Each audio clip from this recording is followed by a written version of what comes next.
Welcome to Jefferson Liberty Radio, the voice of the State of Jefferson in the Central Valley. I'm Matthew, joined as always by Alan. How are you doing today, Alan? Hey, I'm here. Awesome. And Pat. How are you doing, Pat? I'm doing well. Thank you, Matthew. You want to tell us about our upcoming meetings? We have no meetings until next year. Wow.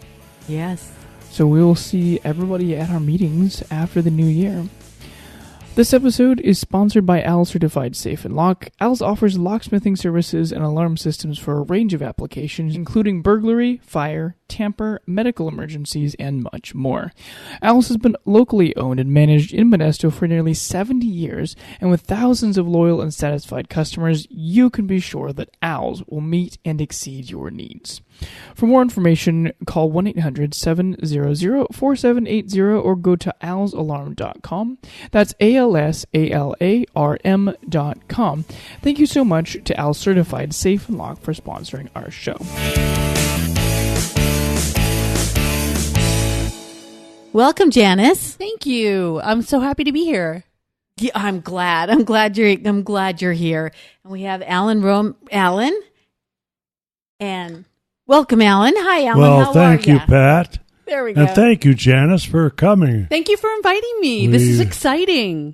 And Matthew doesn't have a microphone, but how you doing, Matthew? He's smiling from ear to ear, gave me a thumbs up. Good job. Okay, let's get this thing started. Go ahead, Alan. Get your question. Well, thank you again, Pat. Yeah, Janice Keating is here to discuss local government. When I say local, we're specifically talking about Modesto, that wonderful little capital city of Stanislaus County. Welcome, Janice. Thank you, Alan.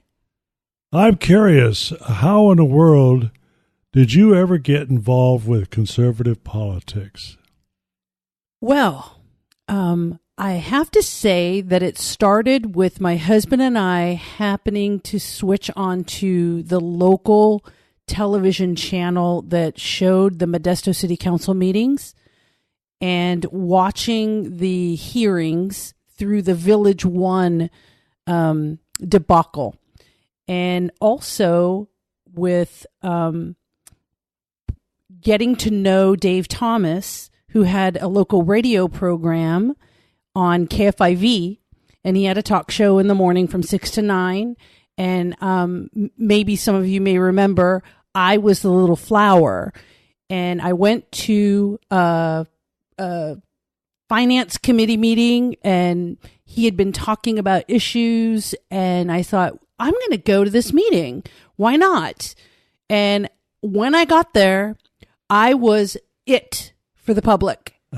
The only person there and the only person asking questions, and half of what I asked them, they couldn't answer. And one of the big questions was, in your budget, you have an item designated as other. What's other?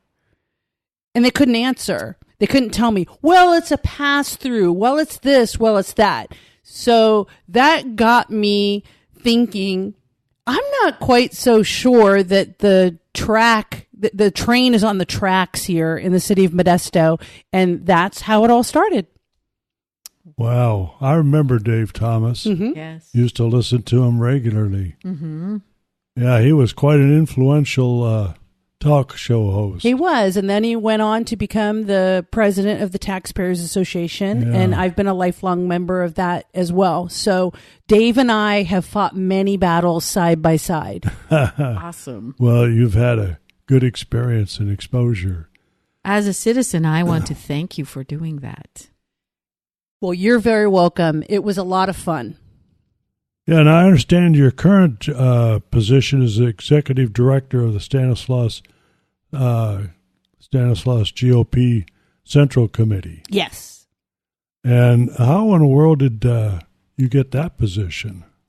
The former executive director was moving out of state, and they needed someone to do the job. It's not the typical kind of job I would do, although it's not exactly not the typical kind of job I would do, because my day job is I'm self-employed as an independent tax preparer, and I do bookkeeping and all those other things. So being the executive director is not what you might think it is. It isn't me telling Alan what to do or how to vote or where to go or how to spend money. It's really just a position to make sure the agendas are printed and updated, making sure that people are aware of the meetings that are upcoming and what they're covering and who our guest speaker might be.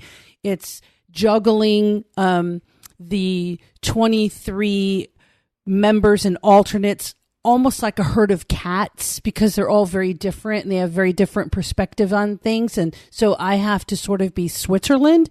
So my job isn't as political as people might assume.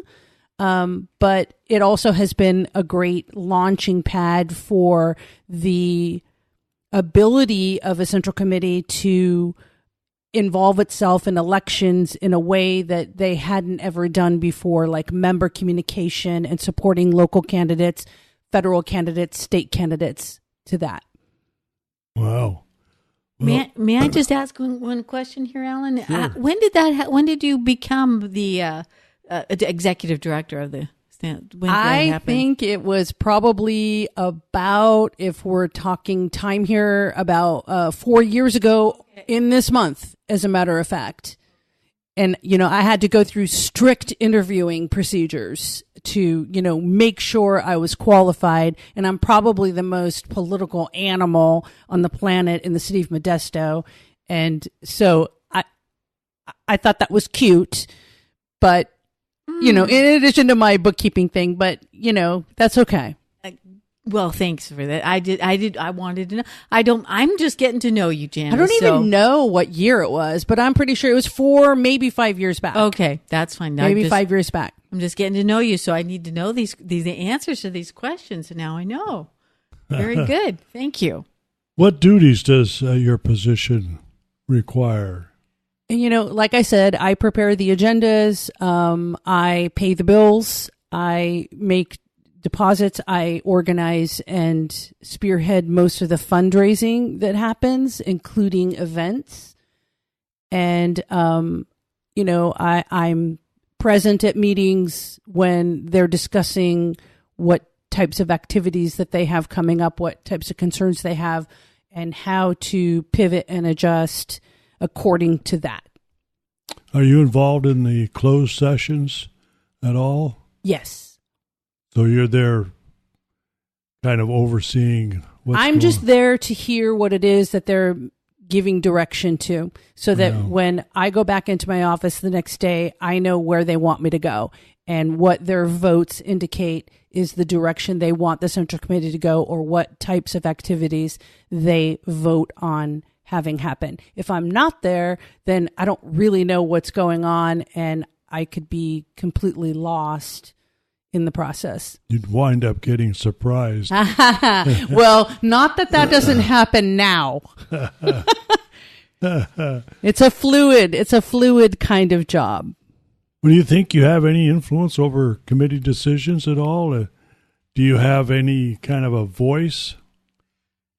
No, I mean, if someone asks me my opinion on something that I might know something more about than they do, then I may have some influence over that decision. But in general, it's not my role to vote. It's not my role to steer or push towards a certain direction, because that's really the committee's job. They are duly elected. Their names were on ballots. They collected signatures.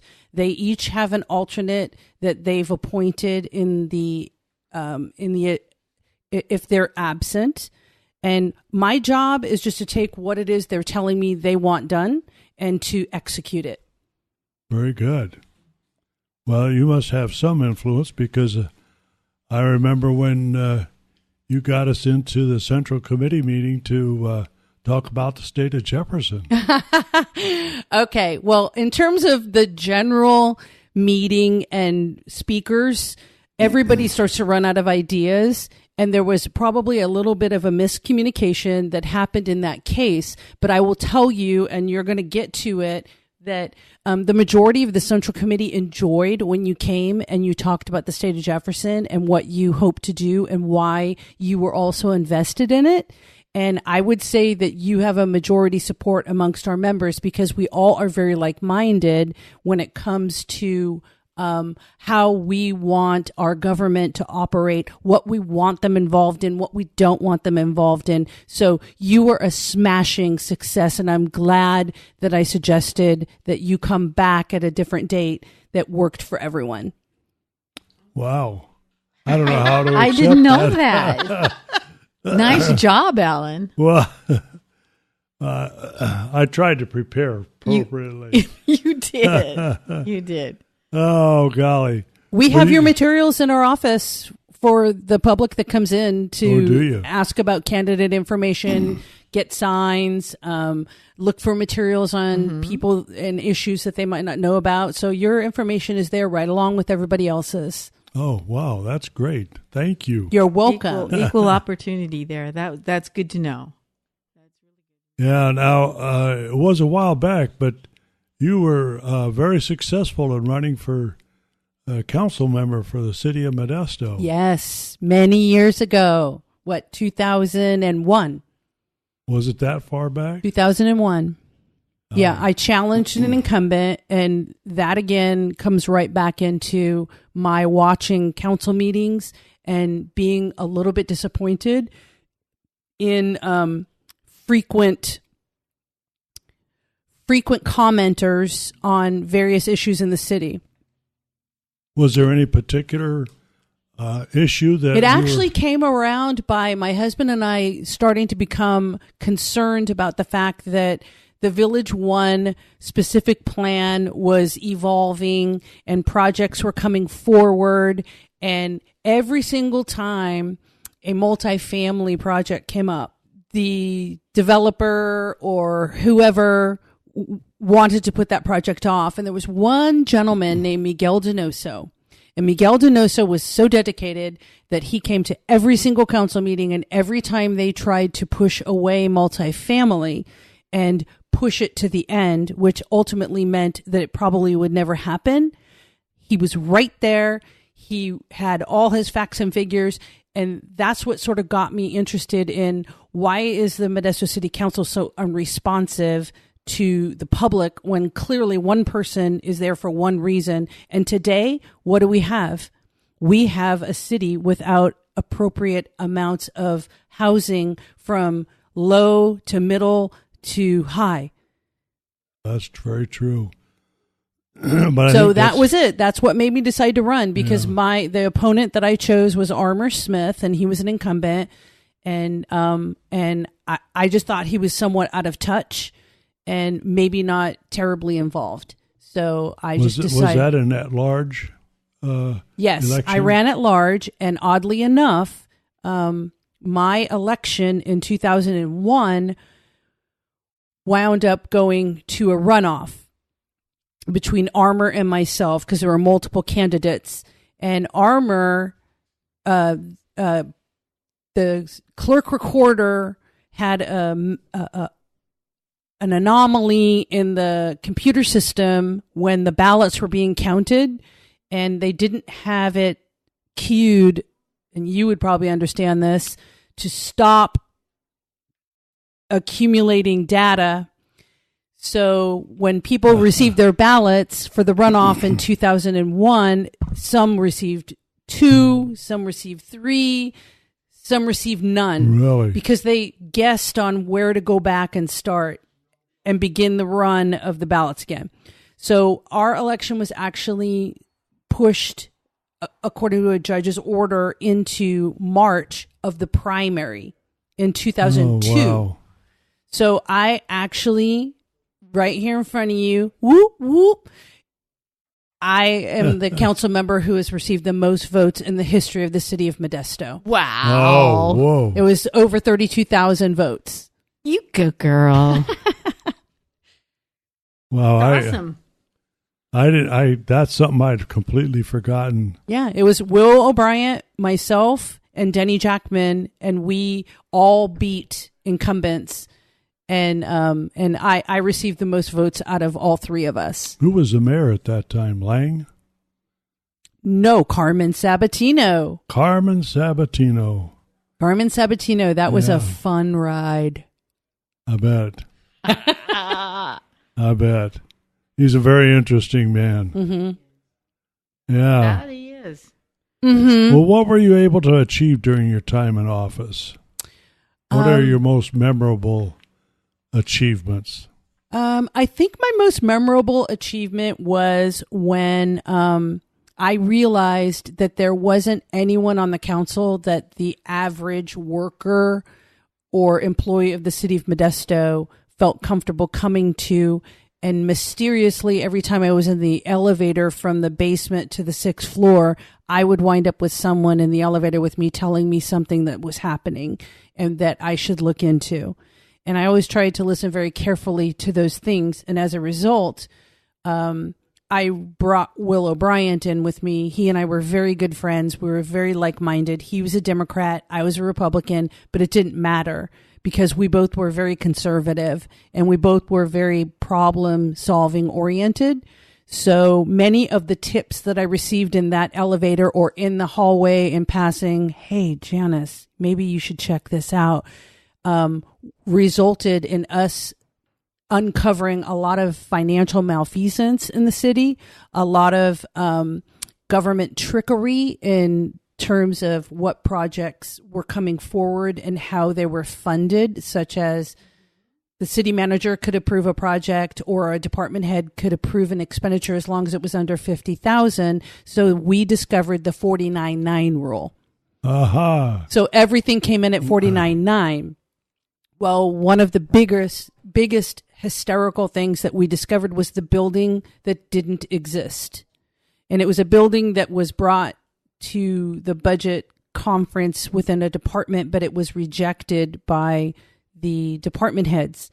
But the employees wanted the building. And it was out here on Jennings Road. And they were raiding all of the funds of all the other functions of the Public Works Department, such as the fund for pesticides like Roundup and this and that and the other thing. So all these employees are trying to do their jobs, but they have no money. And I said, well, why do you not have money? And they said, because they're taking it under 49.9. And I said, what's 49.9? It's like Herman Cain, 999.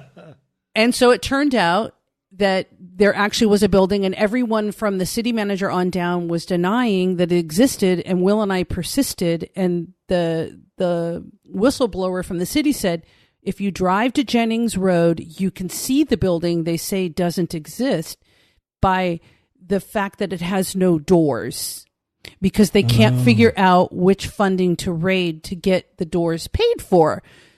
So when the city manager denied it, Will and I said, well, road trip. And we got in his Tahoe and we headed out to Jennings Road and we pulled into the water waste treatment plant. And we were looking around and he said we could tell by the fact that there's a giant building, but it has no doors. And sure enough, right in our path was a building with no doors. So I got out of his truck and I stood up on it and I had a camera to prove to the city manager, in fact, this building does exist. And I wound up catching my purse with my foot and I dumped it all over the ground of the Jennings Road treatment facility. Oops, we're supposed to be undercover. Yeah. So, oh boy. I'm scrambling to pick everything up, snapping pictures, and then Will and I look at each other and we said, what are we sneaking around for? We're elected officials. We're supposed to know about this, and people have been lying to us for months, and we had to go prove it for ourselves. So we made sure that we got everything in my purse, and then we slowly went by the administrative office out on Jennings Road, and Will had Flowmaster pipes on his Tahoe, and he put it in neutral and went, whoom, whoom, and off we went, and they all knew Will's truck. So that was my most memorable, but my dearest memory is the spearheading of the Salvation Army, which is now the Barbarian Salvation Army Homeless Shelter, which, by the way, we did without government assistance. It was all through private funding and private donations of time and material for a need that I had no idea existed. I never noticed homeless people until people started bringing up to me how many we had. So the Barbarian Homeless Shelter is in the building that I got donated by the Barbarian family, and now houses a temporary winter shelter as well as year-round services for homeless people. And that also has a transition housing program, one half for veterans and one half for normal everyday people that have the ability to take in services, change their lives, improve, and move on to a healthy existence. Boy, we need more of that. I know. It's such a big problem. Nice job with that, Janice. I appreciate that. How can you tell us, just out of curiosity, how many people have you helped with that? Wow, hundreds. Do you know a lot? I'm sure. There's hundreds, quite a few. Hundreds, and the mental health issue now is more evident than it was at the time because of the changing laws, which downgraded the punishment for petty crimes and drug use. So now all of those crimes, which would have put a portion of the community behind bars to get what help they needed in that way, they're now all out on the streets all at once. And some of them are not interested in going to a facility where you can't do drugs. It's singles. We've got plenty of family type oriented things, but I mean, it's a 150 bed, 200 bed facility that now has, I believe, 35 veteran transitional candidates and 35 ordinary run of the mill candidates. And the VA participates with the one half, and the county and the city all give their homeless shelter funds to that facility so that we can help these people. But the thing that I noticed the most was that there was a lot of mental illness. At first, we were receiving people who had issues like, my job only paid enough that I could afford to stay in the Modesto Inn for 3 weeks. But then for 1 week of the month, I didn't have enough money, and me and my family, or me myself, couldn't live anywhere. We had bad credit, so we couldn't get an apartment. And those problems resolve themselves when we put them in touch with caseworkers of the various issues, and that could be worked out. What we were left with after the first couple of years were the severely mentally ill who knew that they were not safe on the streets because they were victims themselves, but yet they didn't have the capacity to be productive like you would think you or Alan or any of us here in this room. We would make sure that at the end of the day, our families had a roof over their heads. They're not capable of it. So they were smart enough to recognize, at least I can go someplace where I can have a warm bed, a shower, and a bag of basic necessities to help me. So there's been thousands and thousands of people who have gone through the Barbarian Shelter since 2004. That's something I'm going to have to look into. I am not an aware citizen. I need to be more aware. That's for sure. Well, if anybody ever out there listening to this podcast wants to think of a charitable way to make another person's life better, the Salvation Army oftentimes is overstretched in their budget to provide for this community of people, but they do it anyway. And the main office in San Francisco will oftentimes fill the gap. So if you ever give to a charitable organization, the Salvation Army locally can be contributed to, and it would go a long way to help a lot of people. And that's one of my favorite charities. I do contribute to that. Yes. Yeah, is that money that you donate to the Salvation Army stays in You can go to the local Citadel the Salvation Army Citadel Corps local website. I don't know what it is off the top of my head. And you can contribute so that it stays local. Or you could walk a check into the 7th Street office, and they will gladly accept it. But when you mail a check... When you mail a check, it probably goes to the general organization. However, the general organization has been offsetting the losses of the homeless shelter to the tune of $250,000 to $500,000 a year. So whether you send it to the main office in San Francisco or wherever it goes, at the end of the day, it's probably coming back here. Yeah. The Modesto Gospel Mission doesn't get involved with homeless? The Modesto Gospel absolutely gets involved in homeless. However, they are a religious organization and require the participants of their generosity in their homeless shelter to go to services in order to stay there. And there are some people that is not, they don't want to do that. Yeah. So the Salvation Army shelter does not require them to do anything according to religion, creed, or doctrine. And it's an alternative. It's an alternative. So we absolutely have some amazing homeless services here in our community between the two. Well, we sure need them. We have so many homeless people here in Modesto. I guess in other parts. So little did you know we were going to divert off into homeless services. Well, it's an important issue, and I'm glad we did, because everyone needs to know how we can help. I don't want to belittle this at all, but when I was on the Modesto City Council, and I was elected, March of 2002, and I was there through 2009, December of 2009, and the fire department, the services were spread all over the city to try to deal with the homeless crisis, and it wasn't nearly what it is today. It was a fraction of it, but this provided a way to get everyone in one place. So the medical calls, the fire department, the police department, they could focus their attention on one building in one area.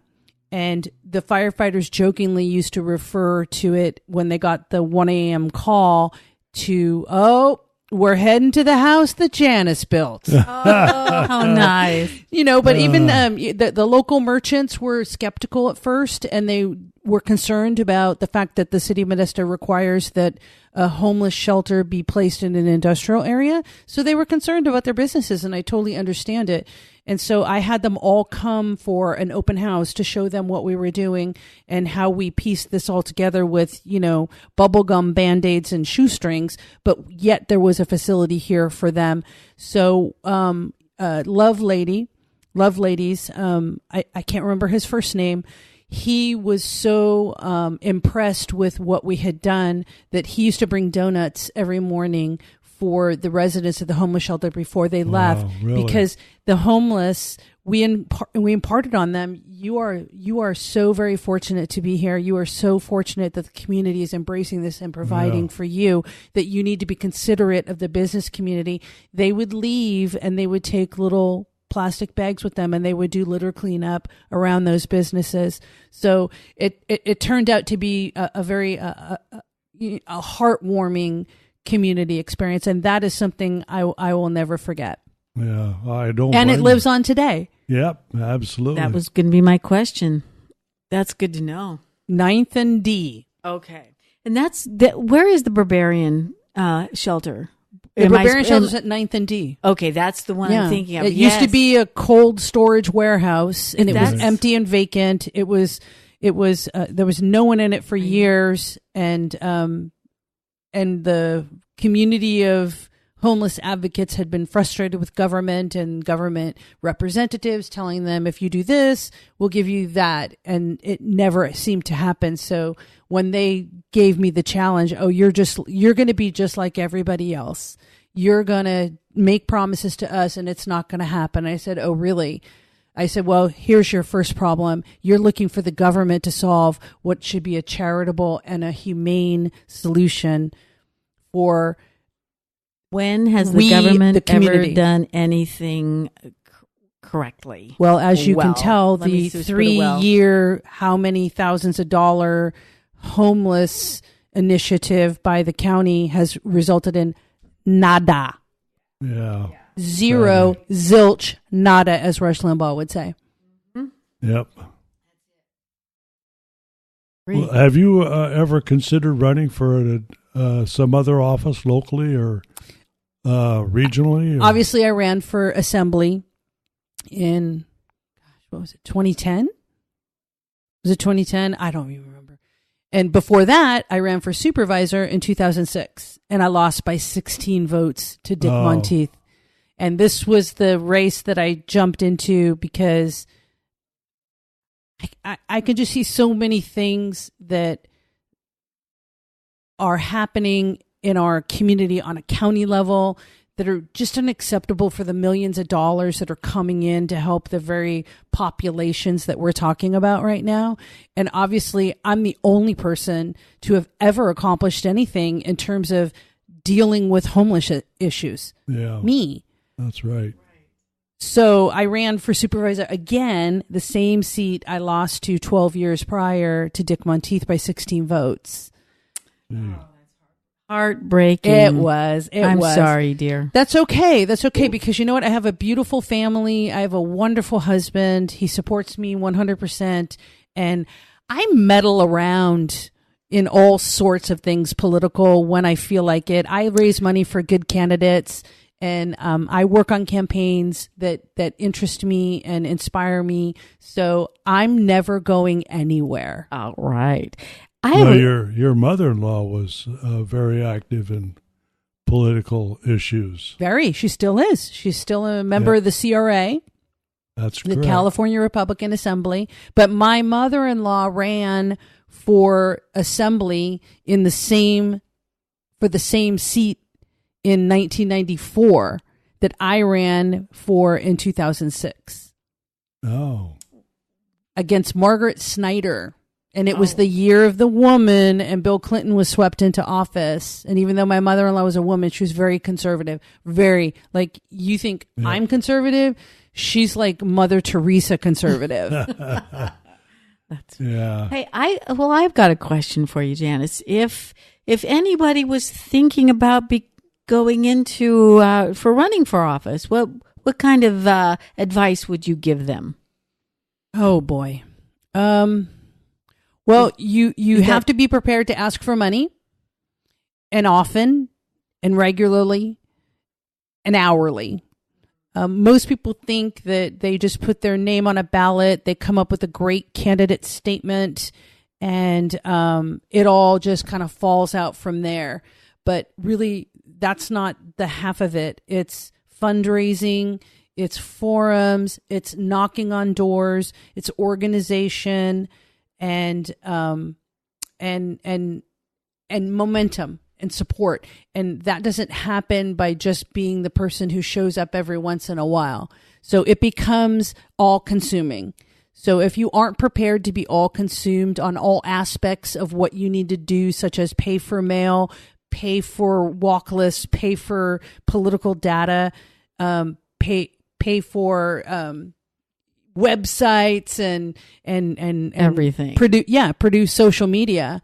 I mean, it's very much like what you're going through with the state of Jefferson. You know, yes. it requires funding and a lot of work. And a lot of work and a lot of dedication. We want dedicated people to run for office. So I hope that doesn't discourage anybody. I hope people will look at that and say, I'm going to do that. I'm going to rise to this occasion and run for office.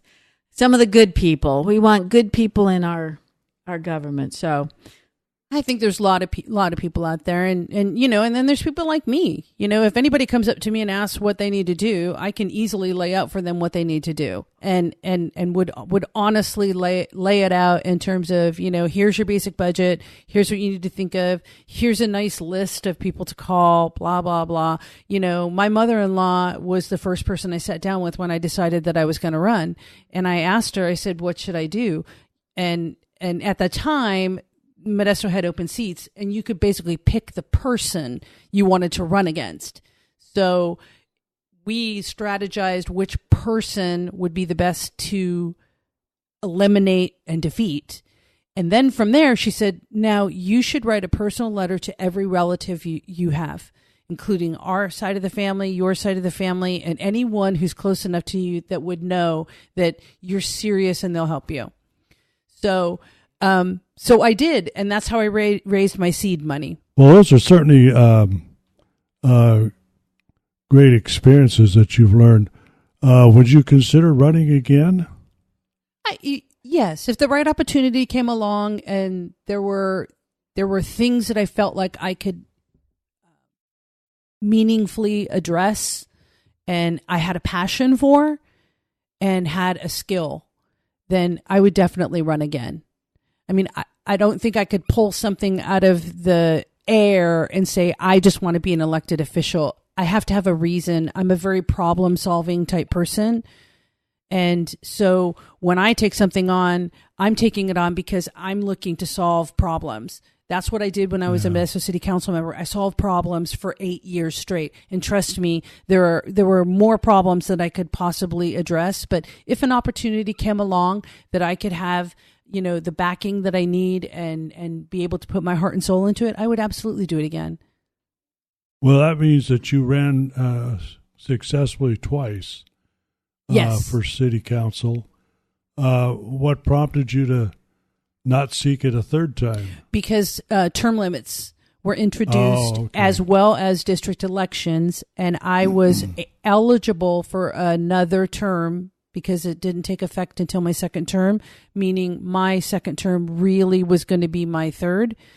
But they took my number, my council number, and moved it to either the west side or another area. So they took Will O'Brien's number of his seat. There were seats, and my number of my seat, and they moved them out of our geographic boundaries. So we were forced to not run again. We had no choice, and my husband's not about to pick up and move out of our house. What? No, I'm just kidding. Yeah. So I just was that was redistricting. That was the redistricting. That was when part. we were forced to go into council districts, and there was a great desire to have a minority majority seat. And so between Will and I, they split two of what they thought would be minority majority seats and took our geographic number, and we became a number that wasn't eligible to run until 2013. Well, you could have pulled a rabbit out of the hat just like Governor Brown did. Well, there were many, many negotiations, and the only council member who was up for re-election that was eligible was Kristen Olson, and she is the only one who kept her seat. Will and I lost Interesting. ours, but not in a loss. Yeah, I understand. Yeah, well, Kristen Olson was the only one that ever helped me get my sidewalk repaired. Good for her. We have a new way to do that, though, now, Alan, right? We've got the Go Modesto app. Okay, we do have a question from the audience. We have a young man, 18 years old, who wants to run for office. And what is your advice for him, Janice? Do you have advice for him, for our youth in general? Okay, for a youth in general, I would say, because I am a mother, believe it or not, I have a 29-year-old and a 24-year-old. So I would say to you that the first thing you need to do is to understand the governmental process as it exists. So go to a council meeting, go to a LAFCO meeting, which is where they discuss land use. Go to some committee meetings and get a feel for what council members do so that you can get an idea about what drives you and inspires you to make what you say meaningful for people so that they want to vote for you. So that would be my first bit of advice: is get a feel for the landscape that you're about to enter into. It doesn't matter how old you are. It matters what kind of passion you exhibit to the world, what kind of ideas you present. So what's your big issue? How would you solve it? Talk about it with other people and see if it makes sense, and it makes people want to agree with you. That's the whole thing. If someone doesn't agree with you, they're not going to vote for you. If they do agree with you and they're inspired, they'll vote for you. So go for it. It doesn't matter your age. Oh, good. Excellent advice. Except you have to be 18. You have to be 18 to run. Is that right? Yeah, because you have to actually be able to vote. Oh, Sure. well, there you go. Oh, my Does gosh. that include county supervisor? Yeah. I mean, for president, I think it's like 35. Yeah. And I think there's even an age limit for Congress, isn't there? Yes, there is. Senate? Right. So you can't run for Senate and you can't run for Congress, but you can do everything else. So don't let that hold you back. All right. There you go. Well, let's move on to the state of Jefferson. In your opinion, are you in support of the creation of the 51st state? I think it would be great. In fact, I'm really proud of you guys for how much work you've been putting into this and how much dedication it's taken. You think running for office is hard? What you're doing is way harder. And based on what I see in the state of California and the things that I'm observing and the elections that we've been having lately and how the shift is going, the taxes we're paying, the regulations that we're being drowned by. Hey, if there's a 51st state and it makes promises and has the goal of making our lives more meaningful and affordable and livable, I am 100% behind you guys. Wow. Well, that's a good supportive statement. I like that. Yeah, because it has been an uphill battle, and we're not going to stop. We're going to keep on going. That's exactly right. I mean, how much further north do we have to move?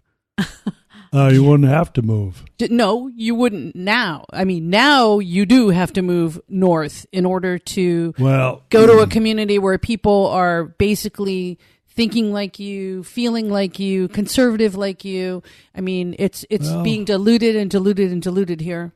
Yeah, but actually, there's quite a fair amount of support even here in Stanislaus County. If I may tell you a story that I heard today, may I? Sure. Is this okay? It'll be okay with you, Alan? Because I'm interjecting.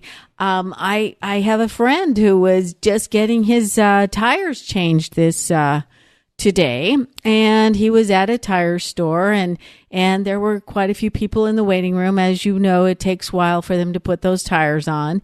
And he started talking. He was wearing his Jefferson hat his Jefferson T-shirt. So he started the conversation, and he had everybody in that waiting room talking about the state of Jefferson, and including the man at the counter. So I mean, they were all excited about this, and a lot of people didn't know about it. So that's what we don't have the money to advertise, like a lot of whatever. We don't have that kind of money to advertise. So it is all word of mouth, and we're working really hard. So we're just getting out there, and I thank you. Thank you. May I say his name? Phil, thank you for doing that today. I appreciate all your effort into educating people about the state of Jefferson. You know, if you do have a group of people out there that support you, are even marginally aware of what the state of Jefferson is all about, why it's necessary and should be worked on, there's lots of people who crowdsource fund for many different things. And this, of course, would be a valuable one. You ought to think about it. You ought to think about a way for you to easily raise money for people who are interested in supporting your efforts so that you can turn around then and use those funds to have teletown halls, for instance, and get as many people on a phone call as possible. Because there are very conservative people out there. They called me for 8 weeks straight during this last election. I know they're out there. I know they care. I know they want the right thing and they wanted to vote the right way. So they're there. So if you can crowdfunding, isn't it crowdsource funding? If you can do it for the creepy porn lawyer, hey, you guys should go for it. You should go for it because I think people would be responsive to it. It doesn't cost you anything. You could even have PayPal or anything like that. But like to me, if you have a heart for something and you have a passion and you can articulate it, which all of you can, but it's hard to do it one person at a time, then try to branch out to a way for you to be able to do it maybe 5 people at a time or 10 people at a time. And that's a really good way to do it. I encourage you to look into it. We'll look into that. GoFundMe. If all of you here, especially the 18-year-old who wants to run for office, put $5 on. Yes, I like it. And in Jefferson Liberty Radio we're getting that word out. Where did we hit our 1,000th download this week? Wow, that is, I think that's fantastic. We're 140 signatures shy of 1,000, so 5,000. Excuse me. Thank you, Matthew. 5,000. So if you haven't signed up for the State of Jefferson, Stanislaus Concerned Citizens, Stanislaus.org. Thank you. StanislausConcernedCitizens.org. Thank you for that. And by the way, before we go, there is a little shout out to someone that I would like to make because I wouldn't know anything about your organization, nor do I think you would be as far as you are. My daughter has a perfect expression when I was down about something and I was frustrated and I was tired of fighting City Hall. And she said, Mom, dynamite comes in small packages. So to Marie Lily Roberson, I just want to say I admire your tenacity. I enjoy your passion. And I am so glad that we are all on this journey together. And I couldn't be prouder to call you my friend. Oh, perfect. Exactly. We all feel the same. She is our dynamite. She's our little tank. She'll love hearing that. Yes. Oh, absolutely. Yes. Well, getting back to the State of Jefferson, if we were to get that state created, would you consider running for an office? Sure, why not? Why not? Or maybe who better to have than Janice Keating? I love that idea. You're going to need all kinds of people to fill all kinds of roles. Yeah, we really do. And who knows? Maybe someone who has experience in actually being in elected office might be better useful as a director of some sort. But hey, it's a big world. There's going to be plenty of opportunities, and I would definitely entertain being along for the ride. Oh wow, that would however be great. I could be helpful. Absolutely, thank you so much for that. And I was going to ask you about the Central Committee support for the GOP or for the State of Jefferson, but you've already answered that for me. Yeah. And I appreciate that, Janice. Yeah, I know these people pretty well, and I would say that probably 2/3 of them, some of them are lukewarm, but, I don't think anyone in an activist type position as being on a central committee and having to put your name on a ballot and collect signatures and get elected to what you do and then turn around and support the organization through fundraising and fundraisers and activities is ever going to diminish what you're trying to do. I agree. I think that's exactly right. We've never tried to accomplish a state. We just try to contain our county. So you're biting off a big chunk. We are. Well, really, if it wasn't for the leaders, the Mark Bairds, the Win Carpenter and Terry Raposa, we wouldn't be anywhere near where we are today. They did a huge job. That's fantastic. They've done excellent work. Excellent. Very good. All right. Well, we want to thank you again, Janice, for being a wonderful host, our guest for us, and we got a lot of insight on local government, and thank you for it. We appreciate it. It was a delight. Thank you, Janice. Oh, you're very welcome. Thanks so much for having me. Anytime.